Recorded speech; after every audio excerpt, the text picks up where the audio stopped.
Secretary اطلاعات تحریک انصاف شیخ وقاص اکرم نے بھی مولانا فضل الرحمان کو اس فیصلے کا کریڈٹ دے دیا ہے، انہیں بھی دیکھیے۔ مولانا کی ضرورت تو اب بڑے عرصے سے کسی کو نہیں ہے، مولانا صاحب تو خود پیچھے پیچھے بھاگتے ہیں۔ ہم نے ان کو ایک عزت کمانے کا موقع دیا تھا، پاکستان تحریک انصاف نے سیاسی مخالفت ہونے کے باوجود کہ چلو پنجابیت کے اندر کوئی عزت لب دیے تو لے لو، مگر وہ شاید ان کی قسمت میں وہ نہیں۔ مولانا فضل الرحمان صاحب نے کبھی پراپرلی اس اپوزیشن اتحاد کو جوائن ہی نہیں کیا۔ انڈیپینڈنٹ پارٹی اب ہم پیچھے تو نہیں کسی کے جا سکتے، ہم بڑی پارٹی ہونے کے باوجود خان صاحب کی ڈائریکشن کے اوپر چل کے ان کے پاس گئے، جن کو ہر حلقے میں ہرایا، مگر وہی ہوا جو ہمیشہ ہوتا ہے، he voted for 26th amendment، وہ بھی اس گناہ کا حصہ ہے۔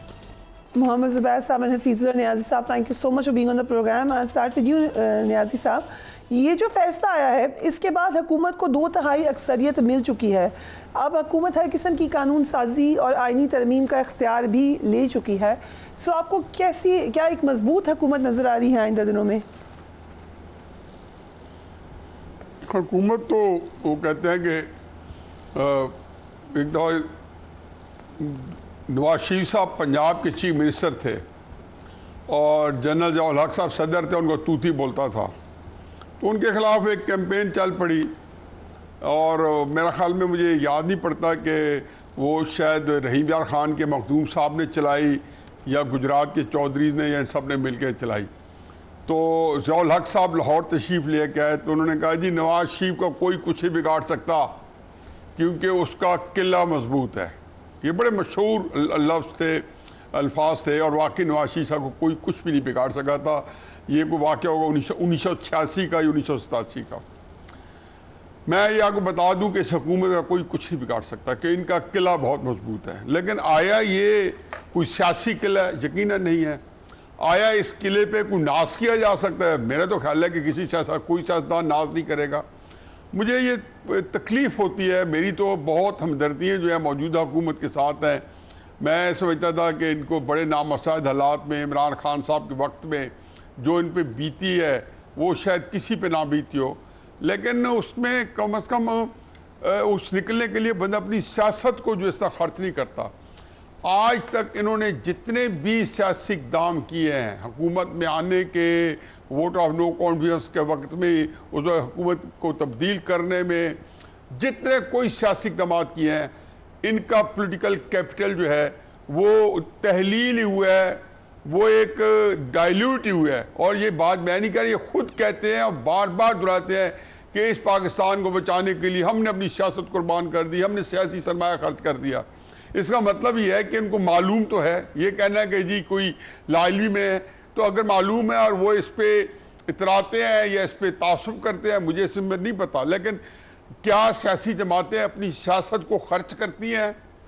اور کیا یہ جو خرچ نہ کرتی تو پاکستان کو ڈوب جانا تھا؟ پاکستان اسی طرح رہنا تھا، جو پاکستان کو بچانے والے ہیں، جنہوں نے 10 مئی کو ہندوستان سے بچایا ہے، ان کے پاس اور بھی کئی طریقہ کار ہیں، لیکن یہ سیاسی جماعت کیا کرتی ہے کہ عمران خان صاحب کو انہوں نے پکڑا تو نواز شریف صاحب کے اوپر چھوڑ دیا، جب ادھر سے فارغ ہوئے تو ان کے اوپر چھوڑ دیا۔ اب مجھے بتائیں کہ فرض کیا، میں ذاتی طور پہ سمجھتا ہوں کہ جو منصور علی شاہ صاحب نے فیصلہ کیا تھا میں اس سے ہی متفق نہیں تھا۔ منصور علی شاہ صاحب نے ایک ایسا فیصلہ کیا جس کے لیے نہ کو کسی نے پٹیشن کی، نہ طریقے سے پیش ہوئی۔ ٹھیک ہے، آپ سے متفق نہیں تھے، بٹ یہ فیصلہ کہ چلے سیٹیں آپ پی ٹی آئی کو نہ دیں، سنی کاؤنسل کو نہ دیں، لیکن باقی جماعتوں میں بانٹ دیں۔ دو فکروں میں میرے خیال میں دو فکرے کہنے تھے مجھے، تو جب منصور علی شاہ صاحب نے فیصلہ کیا میں اس سے ہی متفق نہیں تھا، لیکن اس کا مطلب یہ نہیں ہے کہ ان کے فیصلے مقابلے میں یہ فیصلہ آ جائے اور یہ فیصلہ کیا جائے کہ جی وہ پی ٹی آئی کو بھی نہیں ملیں گی، سنی اتحاد کونسل کو بھی نہیں ملے گی، چلو پھر بھی نہ ملیں۔ میں ذاتی طور پہ سمجھتا تھا کہ یہ سیٹیں پی ٹی آئی کو اور سنی اتحاد کونسل کو اگر قانونی طور پر نہیں مل سکتی تو یہ پھر مسلم نون کو بھی نہیں ملنی چاہیے، یہ پیپلز پارٹی کو اور مولانا فضل الرحمان صاحب کو بھی نہیں ملنی چاہیے، اور ان کو بھی اس بات کا ادراک ہونا چاہیے سیاسی ایک نابغے ہونے کی حیثیت سے کہ ہم یہ سیٹیں نہیں لیتے، کیونکہ ان کو پتہ ہے کہ یہ ووٹ جو ہے لوگوں نے جن کو بھی دیے وہ عمران خان صاحب کو دیے ہیں اور وہ ان کا کوئی حق نہیں پہنچتا۔ یہ ایک اتنا تکلیف دہ پاکستان کے سیاستدانوں کا عمل ہے، ہمارے سیاستدانوں کی جو جہاں سے بھی ہے، چاہے وہ تحریک انصاف کا چاہے مسلم نون کا ہے، ان کے بھی میرا خیال ہے کہ انہوں نے بھی اپنے گناہوں کی فہرست جو ہے اس کے اندر لامتناہی اضافہ کر چکے ہیں اور کرتے رہیں گے اور لگے ہوئے اس کام کے اوپر. رائٹ. محمد زبیر صاحب آپ نے اوپنلی کرٹیسائز کیا ہے اس فیصلے کو. آپ نے کہا denying PTI the reserved seats is as blatant a decision as we have ever seen in our history. لیکن جو پہلے والا فیصلہ تھا اس میں بھی بہت سارے لوپ ہولز تھے جیسے بھی نیازی صاحب نے کہا. لیکن لوپ ہولز کی ابتدا کیسے ہوئی ہے, قانونی پیچیدگیاں سٹارٹ کہاں سے ہوئی؟ وہ اگر آپ اس کو اگنور کریں گے, پہلے تو سب سے زیادہ امپورٹنٹ, قانون سے زیادہ امپورٹنٹ عوام کا مینڈیٹ ہے. پاکستان کے آئین میں ایک چیز بڑی کلیئر کٹ لکھی ہوئی ہے کہ Pakistan will be governed by the chosen representatives of the people of Pakistan. تو 2024 فیبری میں جو عوام نے ووٹ دیا تھا وہ ان کو نہیں دیا تھا جو سیٹیں جما کے بیٹھے ہوئے. پہلی بات تو یہ ہے. دوسری بات یہ ہے کہ جو فیصلے کی میں خرابیاں آنی شروع ہوئیں وہ بلے کا نشان لینے کے وقت جو قاضی فائز عیسیٰ نے فیصلہ دیا, اور پھر قاضی فائز عیسیٰ خاموشی سے بیٹھے رہے اور دیکھتے رہے کہ الیکشن کمیشن, وہ کہتے ہیں کہ اب یہ کہتے ہیں کہ جی الیکشن کمیشن, ہم نے یہ تو نہیں کہا تھا کہ پی ٹی آئی بین ہو گئی, ہم نے یہ کہا تھا کہ ان کو سمبل نہیں ملے گا. لیکن جب پی ٹی آئی کے کینڈیڈیٹس الیکشن کمیشن گئے فیبری کے الیکشن کے لیے تو انہوں نے کہا پی ٹی آئی کو ہم مانتے ہی نہیں جماعت as per the decision of the supreme court. اب سپریم کورٹ یہ دیکھتی رہے. الیکشن سب سے زیادہ امپورٹنٹ ایسپیکٹ ہوتا ہے کسی بھی جمہوریت کے لیے. یہ وہی مینڈیٹ ہے جو ہم آج سب اتفاق کرتے ہیں کہ بنگالیوں کا مینڈیٹ ہم نے ایکسیپٹ نہیں کیا تھا, اس لیے ملک ٹوٹ گیا تھا. تو جب الیکشن کمیشن غلط انٹرپریٹیشن کر رہا تھا سپریم کورٹ کی بکوز سپریم کورٹ کے, تو سپریم کورٹ کو سٹیپ ان کر کے یہ کہنا چاہیے تھا, یہ نہیں کہنا چاہیے تھا کہ پی ٹی آئی کو ہم نے بین نہیں کیا.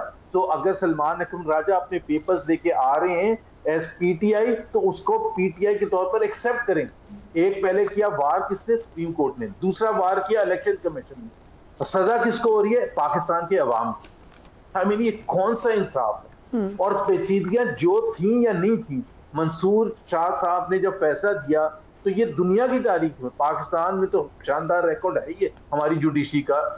جب انہوں نے فیصلہ دیا کہ یہ سیٹیں جائیں گی تحریک انصاف کو, تو الیکشن کمیشن نے اس کو امپلیمنٹ کرنے سے ریفیوز کر دیا, پارلیمنٹ نے اس کو امپلیمنٹ کرنے سے ریفیوز کر دیا. اگر آپ اس وقت بھائی صحیح یا غلط, تو اس وقت تو سپریم کورٹ نے فیصلہ دے دیا. اس کے بعد 2 دفعہ یاد دہانی کرائی گئی منصور علی شاہ اور ان کے بینچ کی طرف سے الیکشن کمیشن کو کہ یہ امپلیمنٹ کریں, انہوں نے ریفیوز کر دیا. اب اس کا کیا طریقہ کار ہے؟ اگر آپ پھنسانا چاہیں کسی کو قانون میں اور پیچیدگیوں میں تو اس مطلب آپ کچھ بھی کر سکتے ہیں, اس کا مطلب ہے. اور پھر سزا کس کو ہے؟ پاکستان کے عوام کو. مینڈیٹ کس کا چھینا ہے؟ پاکستان کے عوام کا. انہوں تو نہیں پتا قانونی پیچیدگیاں کیا ہیں, ان کو تو نہیں پتا کہ جی اس میں ہم نے جا کے ووٹ دیا سلمان اکرم راجہ کو, ہم نے جا کے الیکٹ کیا پنڈی ڈویژن کی ساری سیٹیں پی ٹی آئی کو, ہم نے اتنی سیٹیں دی کہ اس کے بیسس پر ہمیں اتنی ریزرو سیٹس ملنی چاہیے تھی.